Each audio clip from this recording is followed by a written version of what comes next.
Ah, Oke, baik. Bismillahirrahmanirrahim. Assalamualaikum warahmatullahi wabarakatuh. Waalaikumsalam warahmatullahi Ya, wabarakatuh. selamat siang menuju sore untuk Bapak Ibu, rekan-rekan teman-teman semuanya. Sebelumnya yang terhormat kepada Bapak Krisna Wisnu Sakti sebagai pemateri webinar kuliah pakar kesempatan siang hari ini, serta teman-teman yang berbahagia. Puji syukur kita panjatkan kepada Tuhan Yang Maha Esa atas berkat rahmatnya, nikmatnya, karunia-Nya, sehingga kita masih dapat diberikan nikmat sehat walafiat, insya Allah nikmat panjang umur, dan tentunya di sini kita mencari ilmu ya teman-teman semuanya. Nanti harap tolong disimak dengan baik, ditangkap ilmu-ilmu yang baik kepada yang nanti akan disampaikan oleh Pak Krisna. Oke, mungkin udah kenal saya juga ya, Mas Gufron ya, dan Bapak Krisna pada siang hari ini. Mungkin sebelum kita mulai, alangkah baiknya kita berdoa dulu ya, sesuai dengan agama dan kepercayaan yang masing-masing, biar mudah dilancarkan. Berdoa dimulai.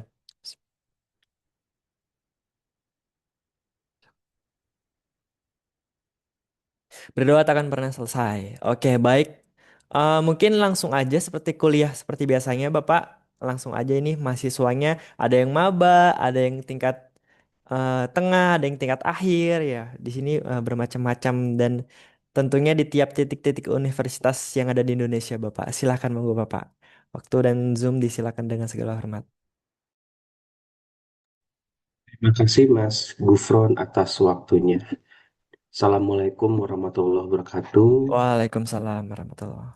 Selamat siang, salam sejahtera untuk kita semua.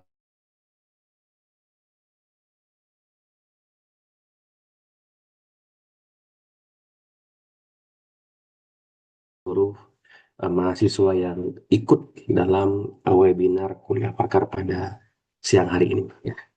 Baik, teman-teman sebelumnya perkenalkan nama saya Krisna Wisnusak.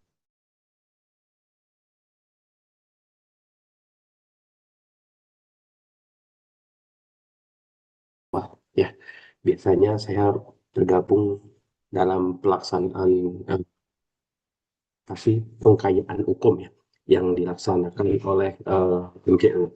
Oke, teman-teman, pada hari ini saya akan membawa ya sebuah materi yang mungkin lumayan ya. Ini ekstrim kalau saya lihat ya. Nah, ya, kebetulan saya pada hari ini saya menggunakan batik dari daerah Papua ya. Selam untuk teman-teman di daerah Papua. Oke, teman-teman mungkin hari ini materinya kalau dibaca itu agak ekstrim ya, yaitu pencegahan bunuh diri dan deteksi dini masalah kesehatan jiwa remaja. Nah, teman-teman, pada hari ini kira-kira eh, pernah nggak teman-teman merasa overthinking gitu ya? Pernah Pernah. nggak sih? Merasa Pernah. overthinking pernah, pernah ya.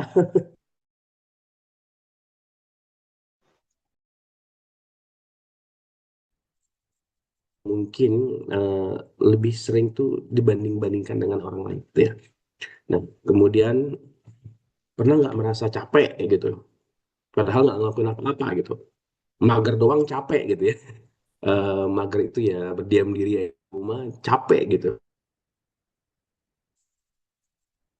Pernah Kak. Pernah Bapak. Kenapa sih orang lain kelihatan lebih bahagia daripada saya gitu? Pernah nggak kayak gitu? Pasti pernah gitu ya.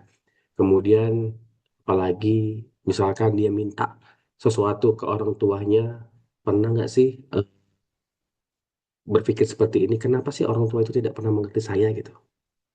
Nah, atau kenapa teman saya menjauh saya gitu? Nah, kenapa saya merasa sendirian gitu? Kok hidup kayaknya nggak lebih baik gitu ya? Nah, ini biasanya masalah itu besar kecilnya masalah tidak ditentukan oleh umur kita teman-teman. Ya, baik kita umur usia remaja atau siapapun itu masalah kesehatan jiwa itu nggak kenal usia. Bahkan dari kecil pun pernah saya menemukan pasien saya itu sudah mengalami masalah kesehatan jiwa. Memang belum bukan gangguan jiwa ya, masalah kesehatan jiwa. Nah, di sini bagi orang dewasa ya, mungkin putus dengan pacar itu dianggap hal yang biasa. ya. Contohnya ini. Tapi bagi seorang remaja, kehilangan seseorang yang menjadi tempat bercerita itu bisa terasa lebih berat, teman-teman. Biasanya saya tidak hari ini tentunya saya tidak sebagai seorang dosen, tapi anggap saja saya itu seorang yang sharing pada hari ini. Sharing mengenai masalah kesehatan jiwa. Ya, kalau mungkin dosen itu teman-teman di kelas juga pastilah teman-teman sudah punya ya materi-materi seperti ini ya.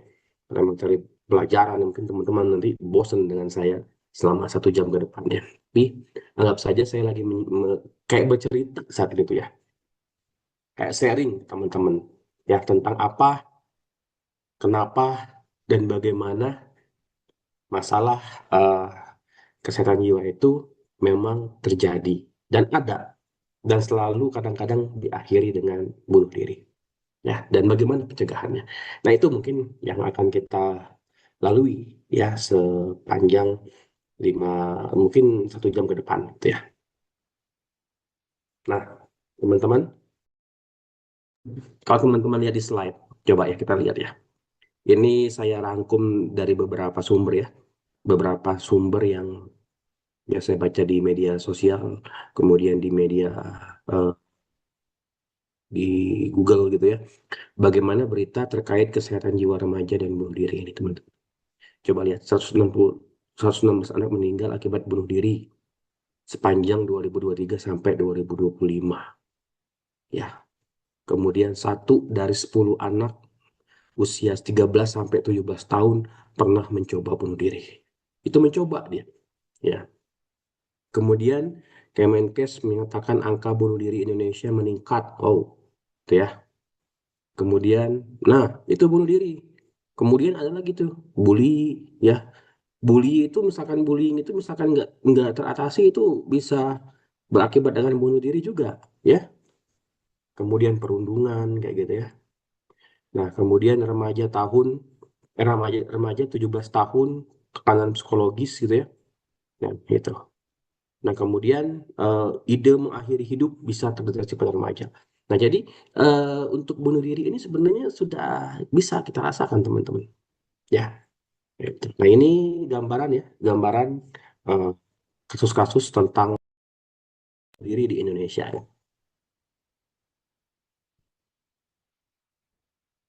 Nah,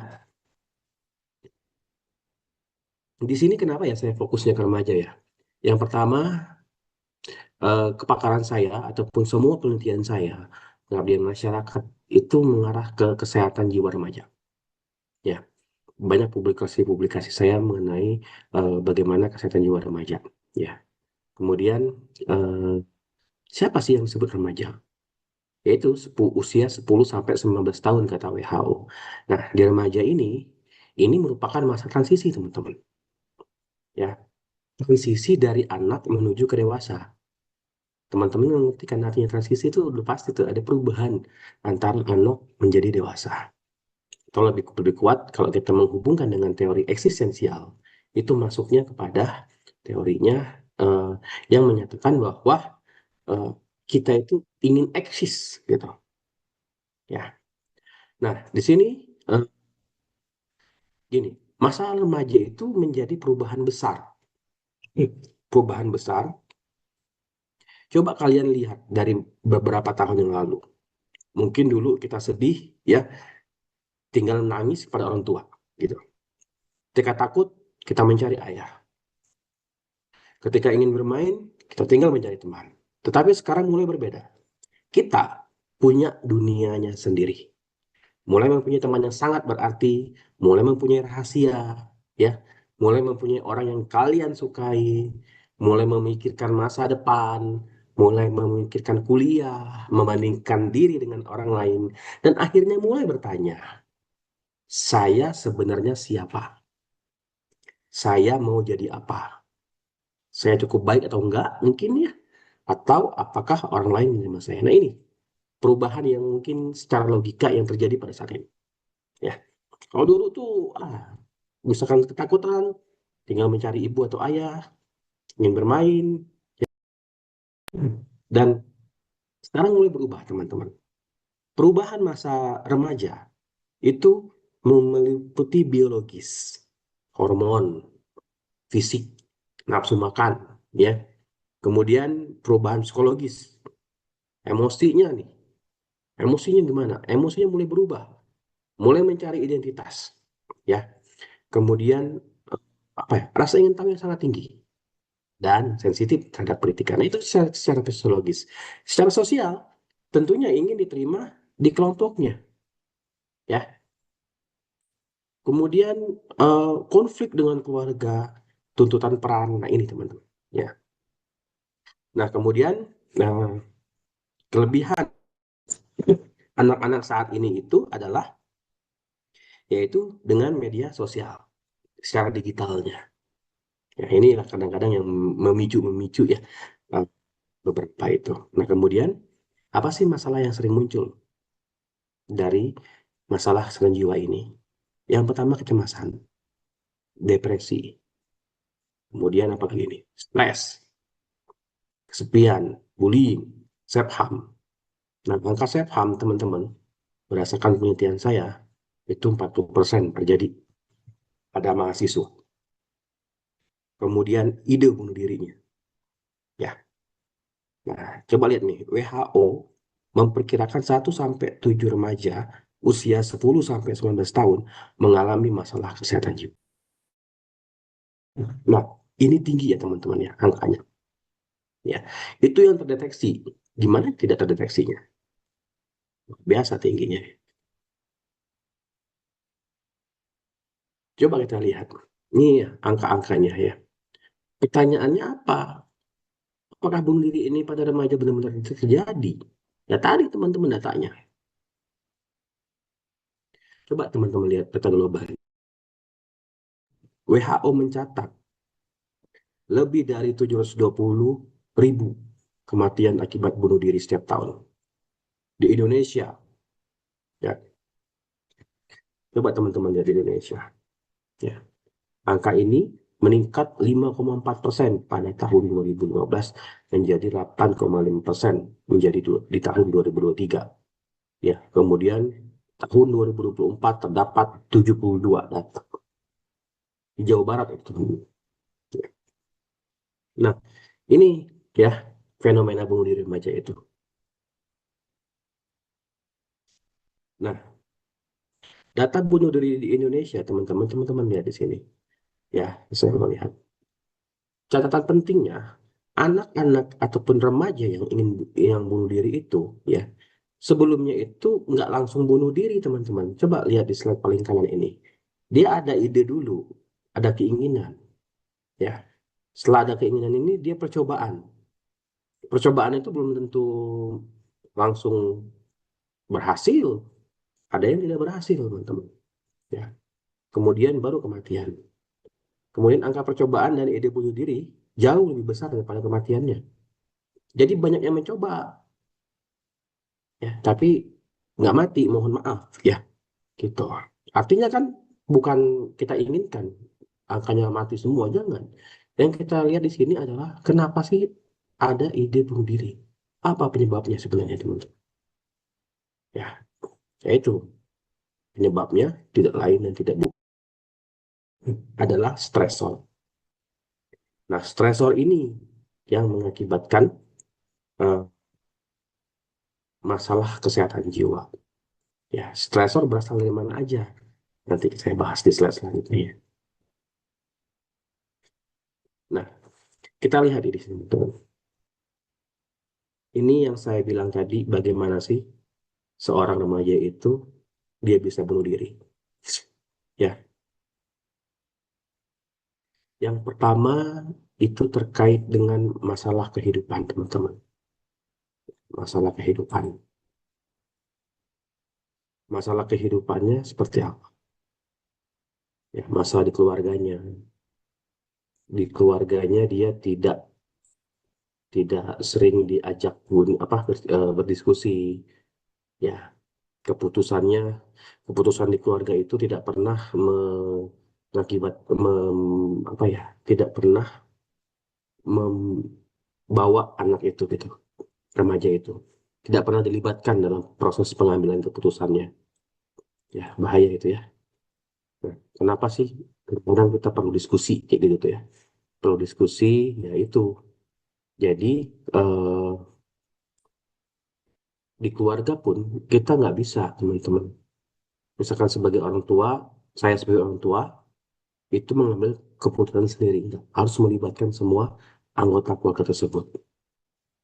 Yang ketiga itu ekonomi, ya masalah ekonomi. Hati-hati teman-teman sekarang itu, ya pay later itu teman-teman.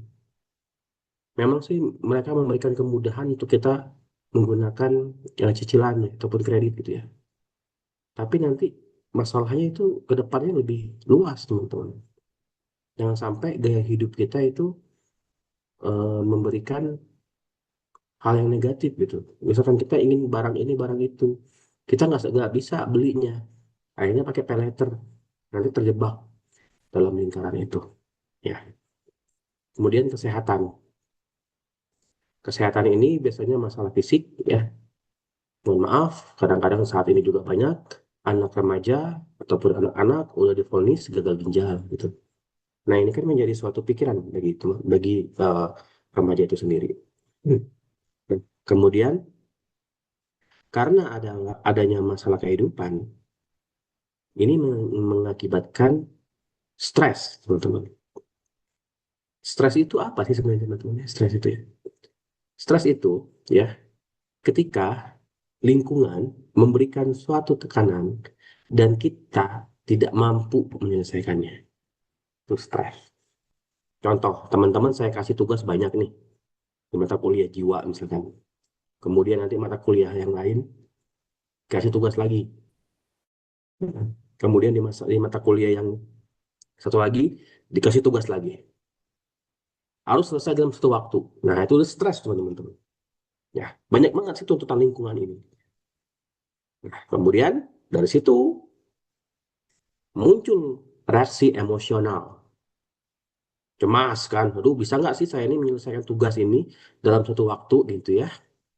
Ya, kemudian eh, sebagian takut gitu, takut nggak selesai atau marah-marah gitu ya.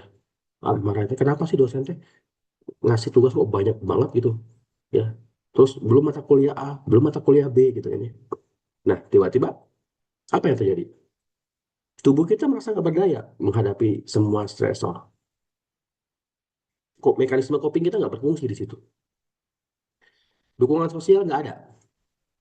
Sudahlah adanya stresor, dukungan sosial nggak ada, ya. Kemudian kemampuan kita menyelesaikan masalah rumit gitu ya, nggak bisa gitu. Akhirnya mulai menarik diri, menjauh dari orang lain dan nggak mau bercerita. Masuklah di situ masalah isolasi sosial. Ya, setelah itu masuk ke respon keputusasaan. Akhirnya merasa hidup ini nggak berarti. Untuk apa saya hidup? Coba teman-teman sekarang renungkan. Teman-teman pernah nggak memikirkan hal seperti itu? Untuk apa sih saya hidup gitu? Itu akan terjadi ketika kita sudah mencapai titik terendah dalam hidup kita. Ya, kita sudah mulai mikir, mau ngapain hidup gitu ya. Orang tua nggak peduli, teman cuek gitu ya. Saya diasingkan gitu ya. Nah, ya udah, kalau nggak ada hal itu, muncullah teman-teman ide bunuh diri. Ya, nah ide ini muncul di pikiran kita ketika kita ingin mengakhiri hidup. Untuk apa lagi saya hidup gitu ya. Nah, itu ide bunuh diri. Kemudian merencanakan kapan waktunya, dengan apa bunuh dirinya, loncat dari gedung tinggi kah, minum racun serangga kah, atau apakah gitu ya. Setelah rencana dia percobaan bunuh diri. Ya, ini sudah melakukan tindakan teman, bukan ancaman lagi. Kalau ancaman itu kalau ada orang lain yang dia ingin targetnya, ya, dia bilang gini, kalau kamu mutusin saya bunuh diri, saya mati aja. Nah, itu ancaman teman-teman. Kalau masih ngomong itu ancaman, dan ketika dalam tahap ancaman, ya, ini teman-teman misalkan sadar ada di sekitarnya yang kayak gini, itu jangan dianggap sepele, ah kamu mau bercanda gitu. Jangan, teman-teman. Pantau aja. Ya, dalam eh, pelaksanaan bunuh diri itu tidak ada kata bercanda, teman-teman. Ketika dia sudah mengungkapkan itu harus ditangani. Sama kayak teman-teman ketika naik pesawat, teman-teman ngomong nih ke pramugarinya, saya bawa bom. Bercanda konteksnya, saya bawa bom ini. Gitu ya. Nah udah, teman-teman pasti ditangkap, dikeluarin teman-teman. Kemudian pesawat diperiksa semua. Nah harapannya seperti itu pada seorang manusia, remaja, siapapun yang mempunyai ide bunuh diri. Ketika dia bilang, mengancam, saya mau mati aja. Nah itu harusnya didampingi, ya, di screening orang tersebut. Apakah benar? Ataukah dia cuma bercanda? Nah, kita sebagai tenaga kesehatan itu harus care dengan hal-hal seperti itu. Nah, percobaannya bisa berhasil ataukah gagal. Kalau gagal, kalau berhasil berarti ya tindakannya menyebabkan kematian. Kalau enggak, ya cacat fisik atau luka atau apapun. Tapi dia tidak meninggal. Ya, itu. Nah, faktor yang dapat memutus mata rantai dari jalur ini, masalah ini ketika ada ini, ya teman-teman itu harus melihat dukungan keluarga dan temannya seperti komunikasi terbuka. Kita harus mempunyai rasa percaya diri yang tinggi dan harga diri yang tinggi juga. Jadi coping kita itu, misalkan kita tidak diajak oleh teman-teman kita bergaul, kita itu harus bisa menyatakan bahwa ini bukan yang terbaik. Ya, masih ada hal-hal yang lain yang bisa saya lakukan.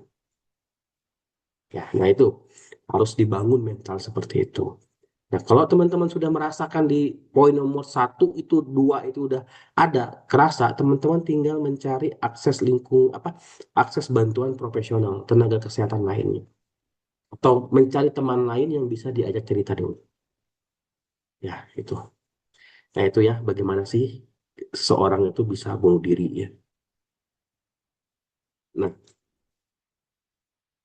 kalau kita lihat dari angka tadi, teman-teman, ya banyak di sini yang menyatakan bahwa remaja ya yang banyak di sini.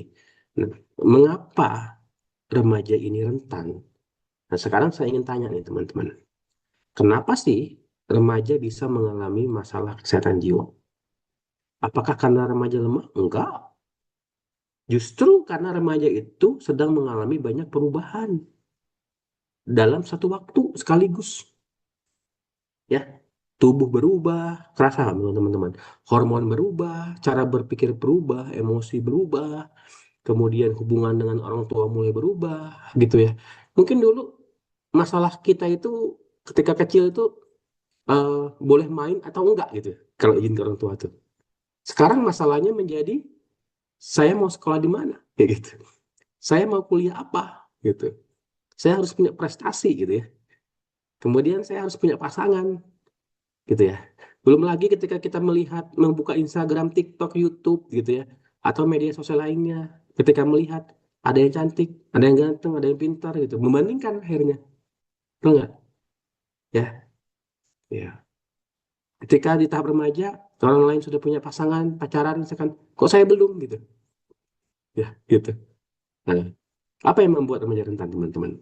Ini tadi ada faktor individu, faktor keluarga, ya, kemudian ada eh, faktor di sekolahan, di kampus, faktor sosial, faktor digital gitu ya. Nah ini teman-teman masalah yang saat ini terjadi teman-teman. Yang kenapa kita menjadi rentan. Bukan berarti eh, kita itu apa ya remaja itu kok sangat lemah. Bukan, bukan. Rentan teman-teman. Ya, coba kita lihat di keluarga. Kalau individu ya teman-teman mending kita berkaca kepada diri kita sendiri. Apakah selama ini cara kita menyelesaikan masalah sudah tepat atau belum? Ya. Nah, stres itu terjadi, depresi itu terjadi ketika cara yang biasanya kita menangani masalah tersebut sudah tidak bisa lagi dengan cara itu. Misalkan, ketika saya terkena masalah, biasanya saya sholat, misalkan ya, saya lebih berdoa gitu, cerita ke orang lain. Nah, ini udah nggak bisa dengan cara itu, teman-teman. Ya, jadi stresornya antara lain, antara stresornya makin tinggi atau sayanya yang memang salah menggunakan mekanisme coping saya gitu. Kemudian di keluarga itu ada konflik keluarga, ada kekerasan, ya, ada kurang komunikasinya. Mohon maaf ya teman-teman ya, perceraian mungkin, atau kehilangan orang tuanya, pasti berubah. Kemudian, atau tuntutan orang tua yang berlebihan. Di kampus, bullying misalkan, cyberbullying, tekanan akademik, masalah pertemanan, ya, kemudian isolasi sosial, atau kemudian kegagalan akademik, teman-teman nilainya kecil, remedial terus gitu, ya. Nah, kemudian di sosialnya, stigma, kesepian, kekerasan, tekanan sosial, masalah ekonomi, ya, dan lain-lain. Banyak ya teman-teman ya, yang di baik di keluarga ataupun di faktor sosial. Digitalnya, saya berbullying, perbandingan, ya, perbandingan tadi saya bilang, ketika kita buka Instagram, kok orang itu cantik banget ya, gitu, kok ganteng banget ya, gitu, bisa nggak ya saya seperti itu, gitu ya. Kemudian mengikuti apa, idola-idolanya gitu ya. So, sekarang lagi demamnya Arya Saloka ya, di film Ikatan Cinta apa, Terikat Janji gitu ya, gitu kan. Bisa nggak ya saya kayak si Arya Saloka gitu. Adanya kayak Aris Selokan jadinya bukan Selokan gitu ya. Nah ini teman-teman ya, yang faktor digital ini. Nah, bagaimana teman-teman cara kita mendeteksi dini apabila orang di sekeliling kita atau kita sendiri yang mengalaminya? Ya, yang pertama, kita itu kenali perubahan yang nggak biasa pada remaja sejak awal. Ya, perubahan itu biasanya lebih dari 2 minggu, ya, dan sudah mengganggu kegiatan sehari-hari, teman-teman. Hati ya, dia itu udah mengganggu tuh kegiatan sehari-harinya. Ya, nah, kemudian ditandai dengan apa? Perubahan emosi. Siapa di sini yang sering marah gitu, dikit-dikit marah gitu ya. Ketika ada masalah sedikit langsung oh, teriak gitu ya. Ketika ada masalah sedikit langsung berontak gitu ya. Nah itu hati-hati teman-teman. Kita harus bisa mengontrol diri kita. Ketika masalahnya itu kecil ya sudah, kita biasanya eh, nggak terlalu berespon yang negatif atau yang berlebihan, ya teman-teman ya. Nah, kemudian perubahan perilaku yang ditandai dengan mulai menarik diri, prestasi menurun, tidak mau sekolah gitu ya. Nah, contoh saya ya, saya dengan anak saya yang masih SD, ketika dia nggak mau sekolah misalkan, saya udah nanya kenapa, ada masalah apa gitu. Itu harus care kita. Dia nggak akan langsung cerita, nggak mungkin cerita. Yang namanya masalah kesehatan jiwa itu sulit teman-teman diidentifikasi. Kenapa sulitnya? Kalau masalah fisik, kita sakit perut, kita datang ke IGD, saya nyari bagian perut gitu. Pasti ngomong gitu, karena kita butuh pertolongan kan. Tapi kalau masalah jiwa, jarang teman-teman orang yang langsung ke eh, layanan kesehatan, langsung ke rumah sakit jiwa, misalkan, Pak, saya mengalami ini, jarang banget. Datang-datang ke RSJ itu sudah tindak lebih lanjut, teman-teman. Ya. Kemudian perubahan fisik, nah ini nih, insomnia, gangguan pola tidur. Kemudian perubahan nafsu makan, kelelahan, sampai keluhan fisik yang berulang tanpa penyebab yang jelas. Ya, contohnya teman-teman berantem sama pacar aja nggak nafsu makan kan? Ya, apalagi diputus pacarnya nggak nafsu makan. Ya. Itu normal nggak? Normal. Itu reaksi tubuh kita ya. Reaksi secara psikologis terhadap suatu stresor. Kemudian masuk ke perubahan sosial, di mana di sini mulai dijauhi dari teman, konflik meningkat, ya, dan kehilangan hubungan sosial. Tuh.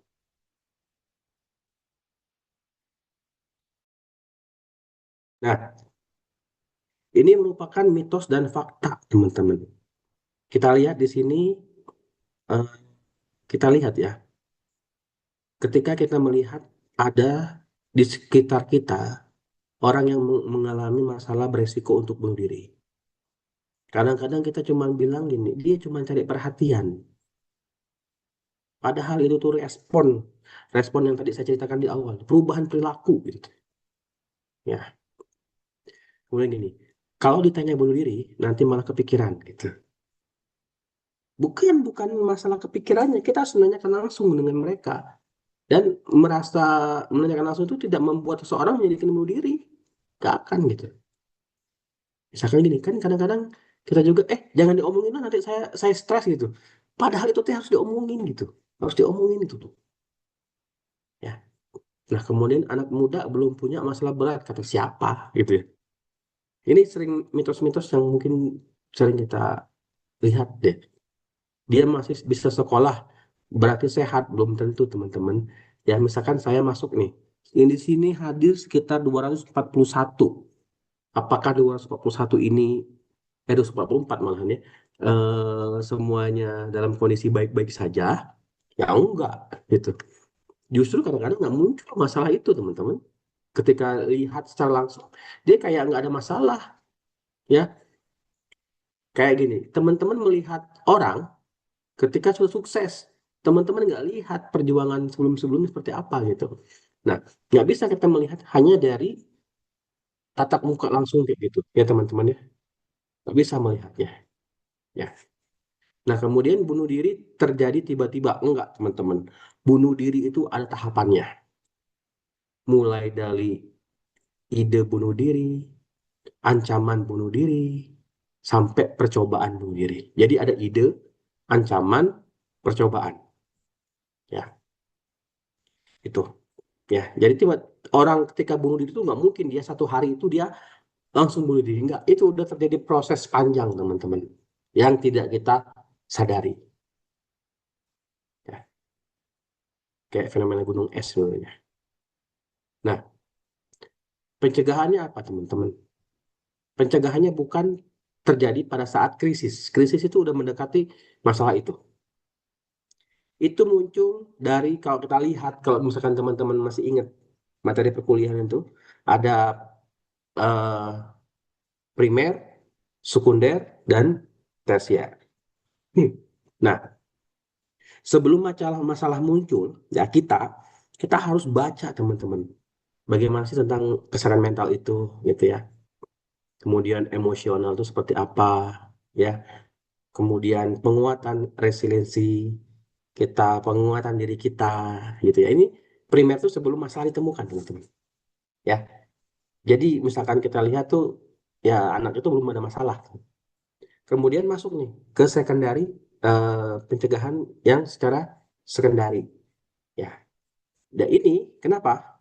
Ini tuh sudah ditemukan masalahnya.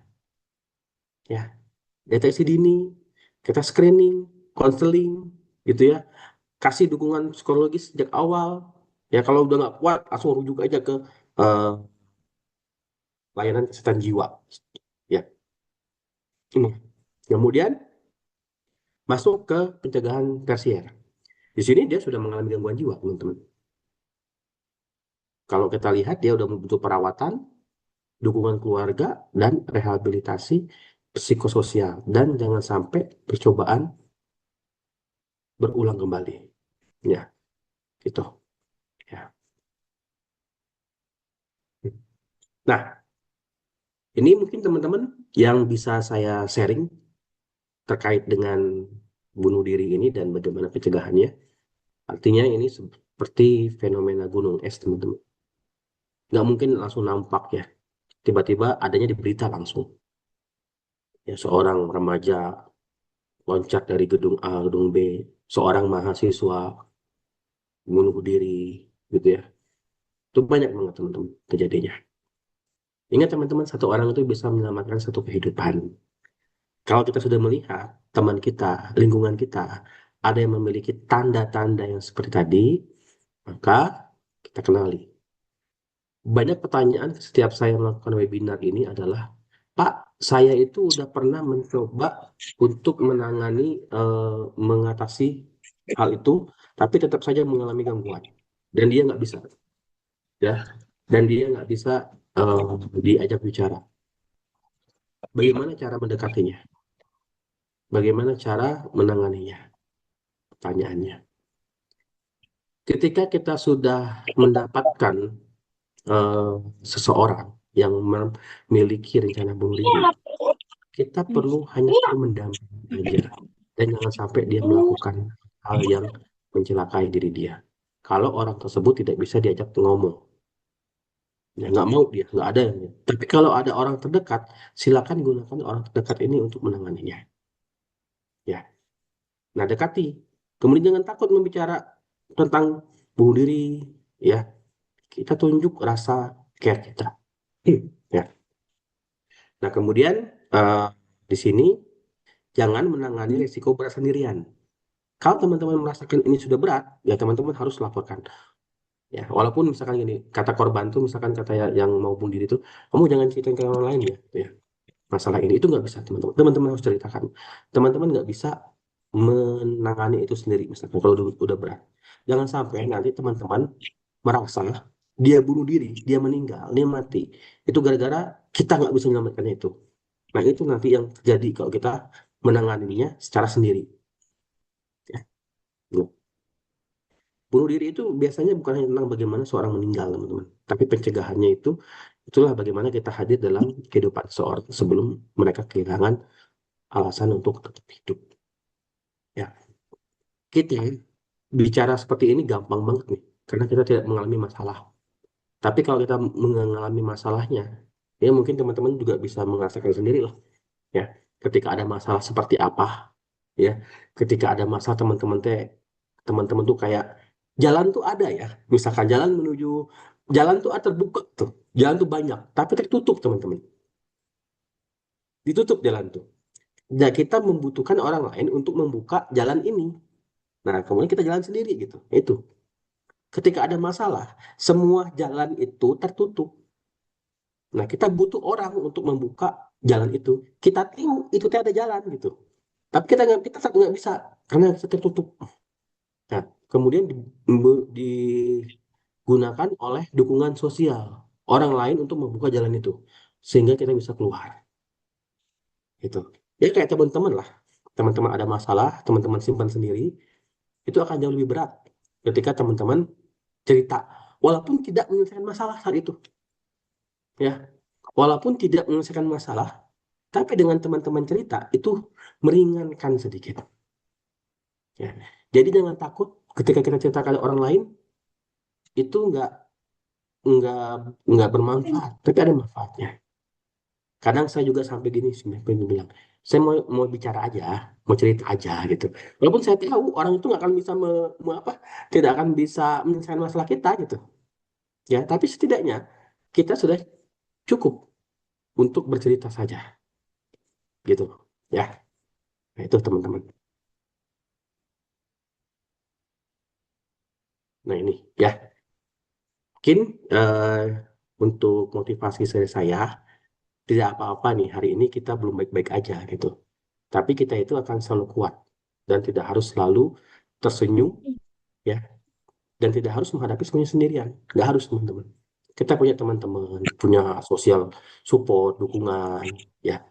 Kemudian siapa punya orang tua, punya kakek, punya nenek, so, ya, dosen, MCU gitu ya, yang selalu mendampingi teman-teman sampai lulus nantinya gitu ya.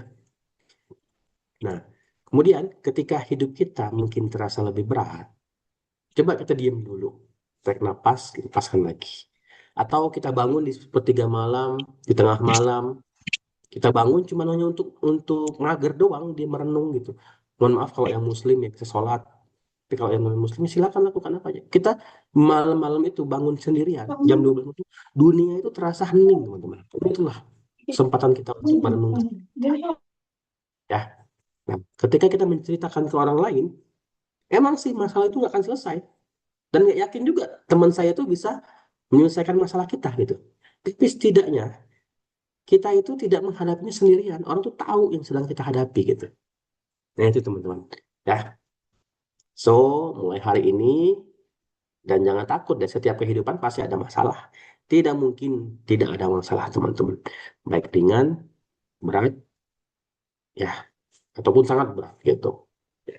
Tapi gini, kita yakinkan diri kita bahwa Tuhan itu tidak akan memberikan cobaan di luar kemampuan manusia, umatnya. Ya, artinya kita itu tidak akan mungkin dikasih cobaan itu kalau kita tidak sanggup. Lantas, Pak, kenapa masih ada orang yang bunuh diri? Tadi, dia kehilangan dukungan sosial. Ya, sehingga dia merasa hidup dia sendirian, dia nggak mau bercerita, dunia sempit, dan akhirnya muncul. Untuk apa sih saya hidup gitu. Nah itu, teman-teman.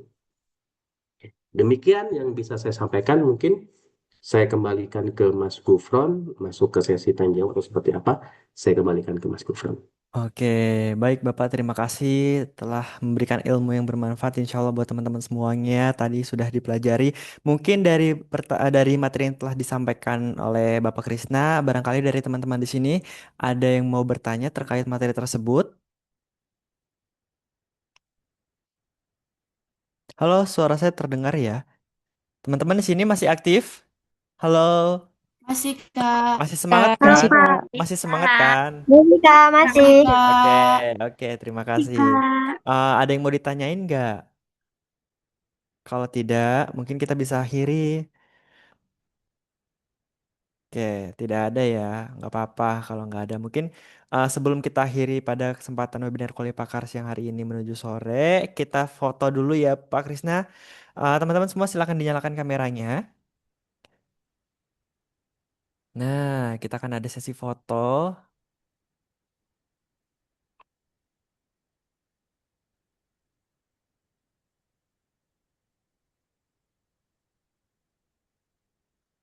Oke, silakan dinyalakan kameranya semuanya. Di sini yang terlihat yang menyalakan kamera saja ya. Nah, tuh kan rame kan, ada yang lagi jaga di rumah sakit, ada yang di rumah, ada yang di kamar, ada yang ini campur ya bidan perawat farmasi. Oke, nah kan, yuk tiga, keluarkan senyum terbaik kalian. Tiga, dua, satu. Oke, slide dua, tiga, dua, satu. Oke, baik. Terima kasih. Demikian telah selesai webinar kuliah pakar pada kesempatan siang menuju sore hari ini. Link presensi sertifikat ada di kolom chat. Terima kasih Bapak Krisna sudah menyempatkan waktunya. Semoga ilmu yang diberikan bermanfaat buat kita semua menjadi amal. Buat Bapak, itu aja paling ya. Jika ada salah mohon dimaafkan. Kita akan bertemu lagi kuliah pakar di tanggal 21 bersama Bu Dr. Rizkayu. Itu aja paling kurang lebih yang mau dimaafkan. Wabillahi taufiq wal hidayah. Wassalamualaikum warahmatullahi wabarakatuh. Terima kasih semuanya. Kakak, link sertifikatnya katanya di kolom chat ya, Kak. Ya. Oke, baik. Makasih, Kak.